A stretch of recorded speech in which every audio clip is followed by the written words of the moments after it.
Hi guys, it's Wednesday here, and today we're going to talk about Mullein. Please bear with me. I do have a breakout from this lichen planus stuff, and it's affecting my mouth today, so just bear with me. Alright, so Mullein, I had so much fun researching this one. I really did. This has been really fascinating. First of all, it's caffeine free, and it is also a mild sedative, so be really careful. If you have to go and I don't know, get on some kind of heavy machinery or something like that, you might want to think about using a different tea. We had a tea tasting of Mullein yesterday, and I gave the facts in my class, and people were starting to get a little drowsy and laid back. But they said that it tasted really good. It's an earthy tea, and it's very smooth tasting. It's not doesn't have any lingering weird stuff. It's very laid back, very smooth. So Mullein is mainly known for helping with all kinds of respiratory issues, things up here. So good for cough, respiratory problems, earaches. You can make an oil and put it in the ears, 1 to 3 drops. You can put it on like a little cotton ball, put it on the ear, and let it sit for a few minutes, and then take it off, and then repeat as needed. This lowers inflammation, which also relieves muscle aches and stuff like that. It has been known to, I believe someone said it got rid of tuberculosis. If it didn't get rid of it, it at least helped eliminate it. Bronchitis, tonsillitis, pneumonia, sore throat. People that have had asthma, they have reported getting a lot of relief from using this. It's an expectorant. It has the mucilage ability in it. I will tell you that a lot of times when you use the herb and you make it for a tea, sometimes it's not as potent as it would be if it was in a tincture form. With this tea, it is different. So when you actually use it and you make it into a tincture form, it takes away that mucilage component to it. So if you want to use it kind of like a Mucinex, and you want to use it as an expectorant to get the stuff up, cough it up, get it out, you want to drink it in the tea form. You do not want to take it in a tincture form. So I just wanted to make that clear. It is also known to help fight skin problems, even leprosy. How cool is that? So I'm going to be working on making a salve soon, and maybe seeing if we can get rid of this lichen planus is killing me, y'all. It's like on my hands and my feet still. It's insane. It helps with digestive health. So if you drink this after eating a meal, it can help with digestion. It also helps with diarrhea and constipation. Same thing, drinking it as a tea after a meal. Another way you can use the salve is for blisters, wounds, and minor cuts. You could also use it kind of like yarrow. You can make a poultice out of it, so you can chew it up, put it on the wound. Mullein flower helps with different skin conditions as well. Mullein flower oil. So you want to use the flowers for the oil. It relieves joint pain and muscle spasms because it's got an anti-spasmodic in it. It's anti-inflammatory. It helps with thyroid issues, but listen up. This is for hyperthyroidism. Hyperthyroidism. And the way you treat it is with a tea.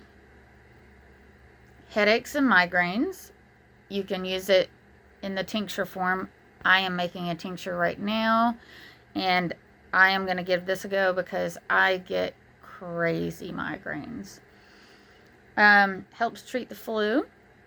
If you do not start getting better, though, after using this for like a day, maybe 2 days, if you are getting worse, go to the hospital. Go to the doctor. Go see somebody. Because sometimes herbs do not do everything that you need them to do. There are some times when you just have to go to the doctor. Lung health.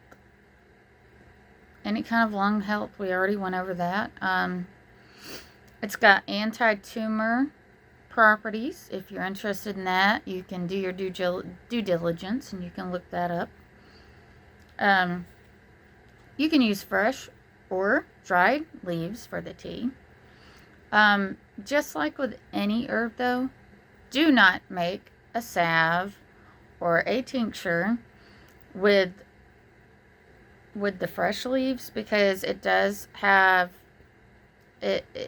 sometimes it will mold and get gross, and it won't do what you need it to do. So it's just better to use dried herbs.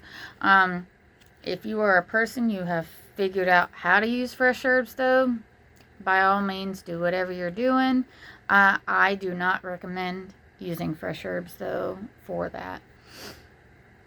Here's some little nerdy notes for those of you that count carbs and calories. I do not do this for every tea, so please do not look forward to me doing this for every tea. I'm just doing it for the ones that I see.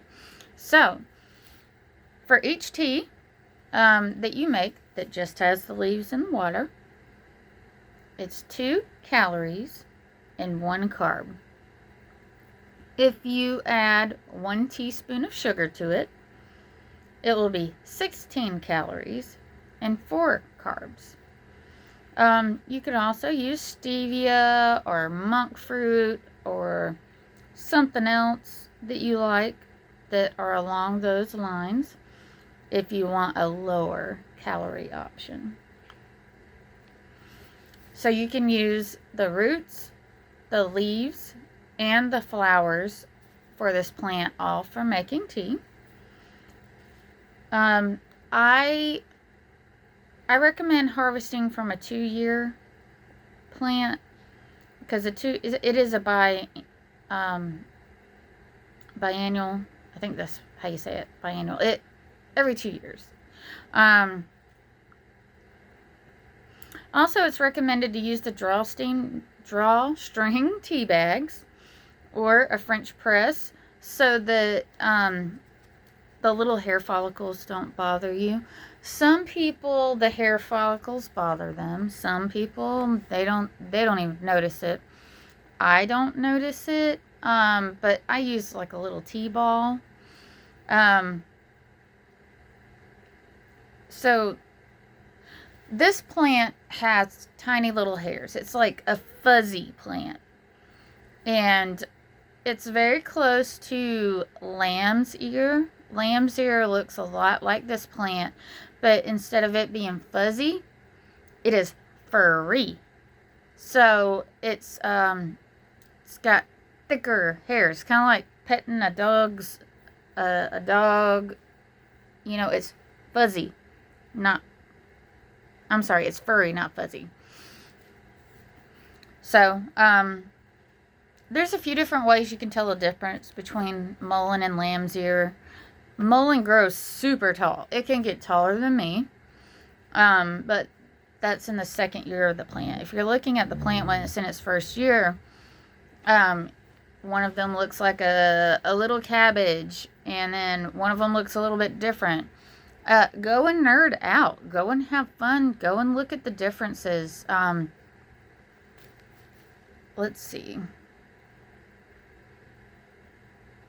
Okay, so we went over all that. We don't want to irritate throat. All right, so here's some fun stuff. We are getting into some folk names. So it was called Torches, Mullein Dock, Our Lady's Flannel, Velvet Dock, Blanket Herb, Velvet Plant,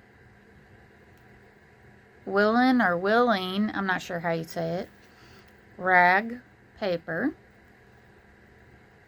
Candlewick Plant, Wild Ice Leaf, Clown's Lungwort, Jupiter's Staff, Hag's Taper, Graveyard Dust. I've heard a few more names too over the last few days researching it.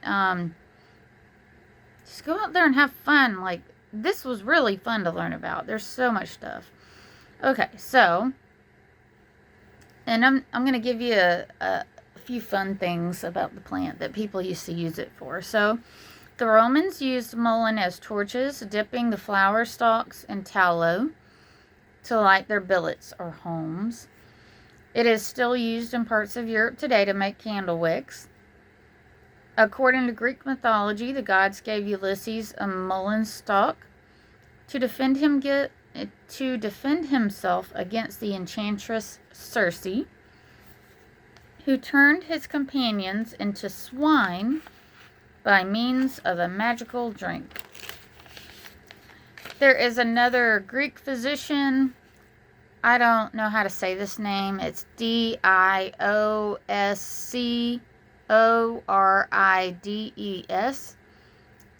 Discorides? I don't know. I don't know how you say it. But he prescribed mullein for lung conditions over 2,000 years ago. People have been using this for medicine for over 2,000 years. It is just an amazing plant.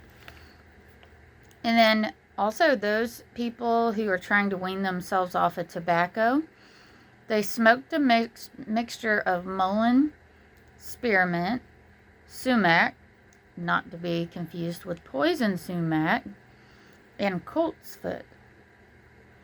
The mullein treated raspy coughs.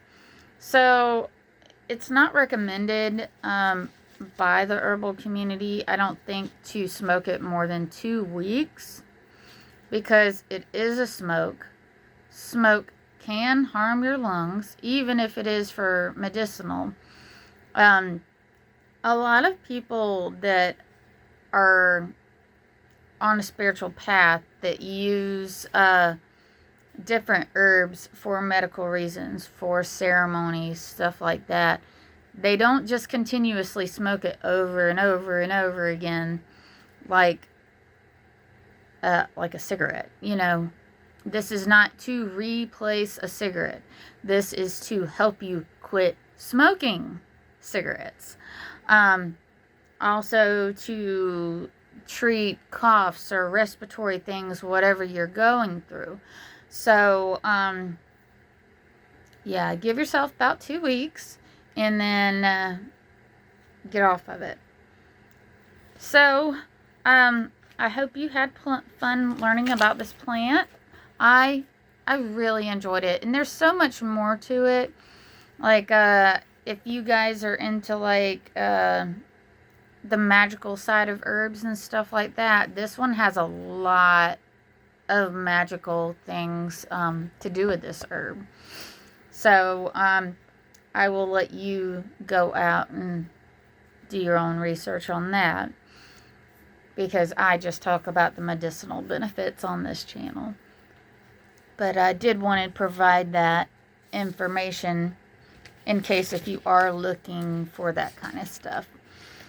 Anyways, I hope you guys are having a wonderful day, night, whatever it is, wherever you are. And if you like my content, please subscribe to my channel. There are so many of you that watch this channel that are not subscribed. And I want to do more things with this channel. I want to do more for my community and my nonprofit. And I can't do that until I get up to 500 subscribers. I am so grateful for all 250 of you. I really appreciate your support. So if you are not subscribed, please hit that subscribe button and help me out. I am going to do some really great stuff for you guys in the future. And share my videos. Let people know about this stuff. Help them get educated on different herbs and stuff so that their life can be a little better. We have got to get away from being so dependent on doctors, because for the most point that I am seeing in my life is I can't find any doctors that want to help me right now. So I'm having to nerd out and look for stuff so that hopefully I can find some relief for the things that I'm going through, because doctors want to put you on medicine, and that's all controlled by, you know, I guess if you want to call it big pharma or whatever. But like, I feel like I'm wasting my money and people don't want to help me, and they just keep referring me to their friends and all this stuff. So I don't know. Herbs are magical. They are amazing, and they're here on this earth for a reason. They grow, you know, like in the springtime. I've referenced this before. You have seasonal allergies, right? So nettle, stinging nettle, is the very first herb, one of the very first herbs that pops up. Guess what it does? It relieves allergies. Hello? Everything that we need is provided here on this earth. All we have to do is learn about it and nerd out about it and experiment with it and have fun. We don't have to be so dependent on doctors. We can learn how to be our own healers. So healer, go and heal thyself. That's what I'm working on. Alright, I have talked enough, and hopefully some of you guys are still here. If you're still here at the end, type a 1, because you are a rock star. Alright, you guys go out and do something nice for somebody today. Bye. Like my video, share, and subscribe.